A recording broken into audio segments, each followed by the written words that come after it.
ഇന്നത്തെ എൻ്റെ റെസിപ്പി ഒരു സ്പെഷ്യൽ റൈസാണ്. പുളിസാദം എന്ന് പറയും. ഇത് തമിഴ്നാട്ടിലാണ് ഫേമസ്. അപ്പോൾ അതെങ്ങനെയാണ് ഉണ്ടാക്കുന്നതെന്ന് നോക്കിയാലോ.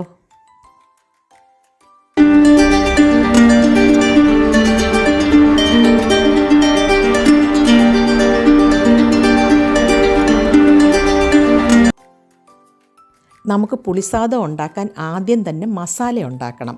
അതിനിവിടെ നമ്മൾ ഉഴുന്നിൻ്റെ ഡാല്, കടലപ്പരിപ്പ്, സാമ്പാർ പരിപ്പ്, പിന്നെ നമ്മളുടെ എള്ളില്ലേ, വെള്ള എള്ള്, മുളക്, മല്ലി, 2-3 പിഞ്ച് കുരുമുളക്, അതേപോലെ തന്നെ ഉലുവ, ഇതെല്ലാം കൂടെ നമുക്ക് വറുത്തിട്ട് വേണം മസാല ഉണ്ടാക്കാൻ. ആദ്യം തന്നെ നമുക്ക് ഉഴുന്നും കടലപ്പരിപ്പും സാമ്പാറിൻ്റെ പരിപ്പും കൂടെ ആദ്യം വറക്കണം. അതിന് ശേഷം വേണം നമുക്ക് ബാക്കിയുള്ളതും കൂടെ ഇതിൻ്റെ കൂടെ നല്ലതായിട്ട് മൂപ്പിച്ചെടുക്കാൻ. അപ്പം നമ്മൾ എടുക്കുന്ന അരിക്കനുസരിച്ചിട്ട് വേണം മസാല ഉണ്ടാക്കാൻ.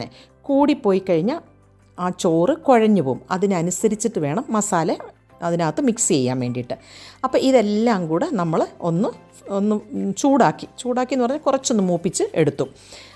അതേപോലെ തന്നെ നമ്മൾ പുളിസാദം എന്ന് പറയുമ്പോൾ പുളി കൊണ്ടാണ് നമ്മൾ ചോറുണ്ടാക്കുന്നത്. പുളിയുടെ വെള്ളം ഒഴിച്ചിട്ടാണ് നമ്മൾ ആ ചോറുണ്ടാക്കുന്നത്. ബാസ്മതി റൈസ് വേണം എടുക്കാൻ. അപ്പോൾ ഞാനിവിടെ ഇതെല്ലാം പൊടിച്ചു വെച്ചിട്ടുണ്ട്. ആ മസാല 1 ഗ്ലാസ് ബാസ്മതി റൈസാണ് ഞാൻ എടുത്തേക്കുന്നത്. ഞാൻ അത് വേവിക്കാനും ഇട്ടിട്ടുണ്ട്.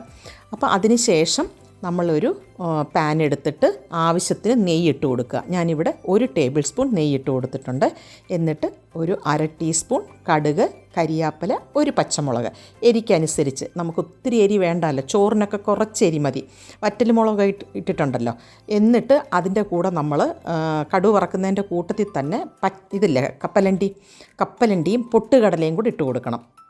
എന്നിട്ട് നല്ല അത് മൂപ്പിച്ചിട്ട് വേണം നമ്മൾ പുളിവെള്ളം ഒഴിച്ചു കൊടുക്കാൻ. അതിന് ശേഷം മഞ്ഞളിൻ്റെ പൊടിയും കൂടി ഇടണം.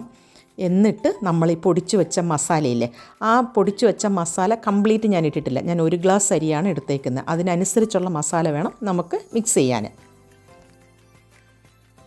അപ്പോൾ ഈ മസാലയെല്ലാം നമുക്ക് നെയ്ക്കകത്ത് കിടന്ന് നല്ല വഴട്ടിയെടുക്കണം. എന്നിട്ട് അതിൽ ആവശ്യത്തിന് ഉപ്പും ഇട്ട് കൊടുക്കണം. അതേപോലെ കായത്തിൻ്റെ കട്ടയാണെങ്കിൽ പൊടിച്ചു കൊടുക്കുക. ഇതിവിടെ ഞാൻ കായത്തിൻ്റെ പൊടിയാണ് യൂസ് ചെയ്യുന്നത്.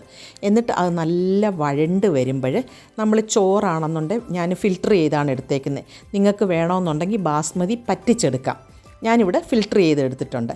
എന്നിട്ട് നമ്മളധികം കുഴയരുത് ആ ചോറ്. എന്ന് വെച്ചാൽ നമുക്ക് ഇതിനകത്തിട്ട് നല്ല മിക്സ് ചെയ്യേണ്ടതാണ്. ആ മിക്സ് ചെയ്യുമ്പം കുഴയരുത്. അതിനനുസരിച്ച് വേണം വേവ് അഡ്ജസ്റ്റ് ചെയ്ത് എടുക്കാൻ. ഓരോരുത്തരുടെയും മസാല എത്ര വേണം എന്നനുസരിച്ചിട്ട് വേണം ഇടാൻ. ഇപ്പം നമ്മളുടെ ആവശ്യത്തിനനുസരിച്ചിട്ടാണ് ഞാനിവിടെ മസാല യൂസ് ചെയ്തേക്കുന്നത്. അതേപോലെ എരി നമ്മൾ പൊടിക്കുന്ന സമയം വറ്റൽമുളക് ഇട്ടിട്ടുണ്ടായിരുന്നു. പിന്നെ കടുക് വറക്കുന്ന സമയം വറ്റൽമുളക് ഇട്ടിട്ടുണ്ടായിരുന്നു. പച്ചമുളക് ഇട്ടിട്ടുണ്ട്. അപ്പോൾ അത് എരിക്ക് ആവശ്യത്തിനനുസരിച്ച് വേണം നിങ്ങൾ യൂസ് ചെയ്യാൻ. ഇതിൻ്റെ കൂടെ വേറെ കറികളൊന്നും വേണ്ട. എന്നുവെച്ചാൽ നമ്മൾ ഈ മസാലയൊക്കെ ഇട്ട് വെക്കുന്നത് കൊണ്ട് പുളിയും എല്ലാം ആവശ്യത്തിനുള്ള പുളിയും ഒക്കെ ഉണ്ട്. അപ്പം ഞാൻ ഇതിൻ്റെ കൂടെ പപ്പടവും പിന്നെ സ്വീറ്റ് അച്ചാർ എന്ന് പറഞ്ഞാൽ മാങ്ങ ആണെന്നുണ്ടെങ്കിൽ നമ്മൾ ശർക്കരയിലിട്ട് വെക്കും. അങ്ങനെ അതാണ് ഈ ചോറിൻ്റെ കൂടെ നമ്മൾ യൂസ് ചെയ്യുന്നത്. നമ്മളുടെ പുളിസാദം ഇവിടെ റെഡി ആയിട്ടുണ്ട്. അടിപൊളി ടേസ്റ്റായിരുന്നു. ഒരു ചേഞ്ചിന് വേണ്ടി നമുക്ക് ഇത് ഇടയ്ക്ക് ഉണ്ടാക്കി കഴിക്കാവുന്നതേ ഉള്ളൂ. ഈ പുളിസാദത്തിൻ്റെ കൂടെ എന്തെങ്കിലും സൈഡ് ഡിഷ്, അതായത് പൊട്ടറ്റോ മെഴുക്കുവരട്ടി എന്തെങ്കിലും ഉണ്ടെങ്കിലും നന്നായിരിക്കും. എല്ലാവരും ട്രൈ ചെയ്യുക. എല്ലാവർക്കും ഈ വീഡിയോ ഇഷ്ടപ്പെട്ടു എന്ന് വിചാരിക്കുന്നു. അടുത്ത നല്ലൊരു വീഡിയോ ആയിട്ട് വരുന്നത് വരെ ബൈ.